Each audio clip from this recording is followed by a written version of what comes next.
Beneath the towering red walls of the Ming dynasty, the palace bells would chime long before the sun dared to rise. Li Wei, a court scribe, had trained himself not to hear them. The sound was a reminder of why he was there, a cog in a machine of immense power and unspoken fear. The Ming court was a spectacle of order and grandeur, imposing red walls, glistening golden roofs, and the soft whisper of silk robes with every step. To an outsider, it was a vision of eternity. But from within, it felt terrifyingly fragile, a delicate structure held together by strict obedience and a constant simmering dread. Li Wei's job was deceptively simple. He was to write what the emperor spoke and, more importantly, erase what the emperor wished to be forgotten. Ink was his sword, and silence was his shield. Each night, after the sprawling palace finally fell quiet, Li Wei would retreat to his small Spartan chamber. There, he would carefully unfold a letter he had written years ago, a letter he could never send. It was addressed to Mei Lin, the woman he loved before the lure of ambition pulled him into the capital, leaving her behind in a peaceful southern village.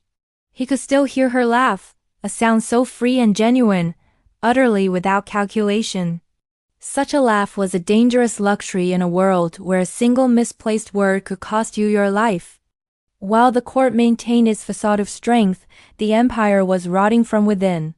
Famine gnawed at the countryside, and corruption flourished like a weed in the shadows of the throne room. Officials would exchange pleasant smiles in the grand halls and then retreat to plot in hushed whispers. Li Wei's brush would dutifully record imperial decrees praising harmony and prosperity, all while he knew the immense suffering that lay hidden just beneath the surface of the parchment. One evening, a new order arrived, carried by a stern-faced eunuch. A rebellion in the south had been brutally crushed. The emperor demanded that the official records be rewritten. Names were to be erased, villages renamed, and the death toll reduced to a sterile, administrative phrase, necessary corrections. As Li Wei read the decree, a cold dread washed over him. His hand began to tremble, the brush suddenly feeling heavy as stone. The region named in the order, the one to be wiped from history, was Mei Lin's home. For the first time in his long, quiet career, Li Wei hesitated. The path of obedience was clear. It offers safety, rank, and a continuation of his life within the palace walls. The alternative, telling the truth, was a path that led to exile, or far worse. The choice weighed on him, a physical pressure in his chest. That night, under the dim light of a single candle, he did something he never thought he would. He took the unsent letters to Mei Lin, the bundled pages filled with years of silent longing, and held them over the flame. He watched as his past turned to ash. Then, he took out a fresh scroll and began a new document. This was not a letter, but a historical record. He wrote the truth, not in a defiant shout, but in a careful whisper.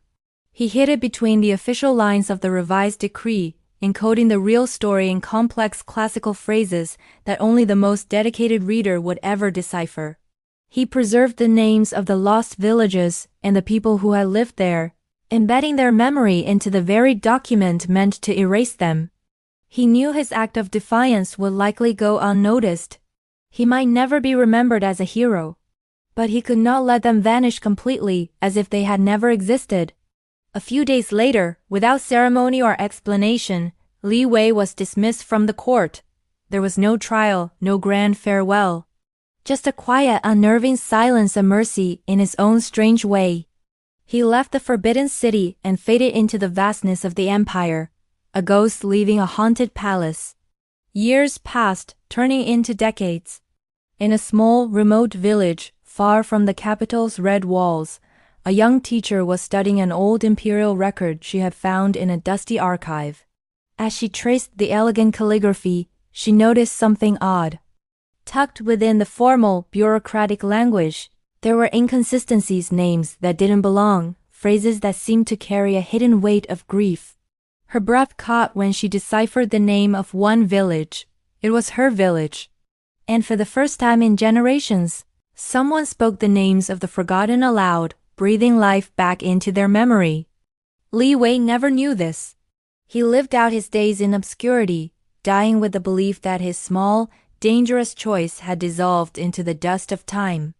But history is not only written by emperors and their armies.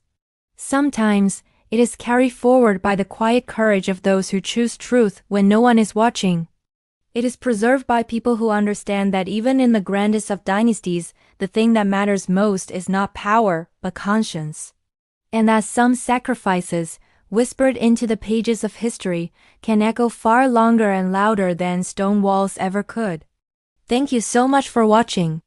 If this story resonated with you, please consider liking this video and subscribing to our channel for more tales from the pages of history.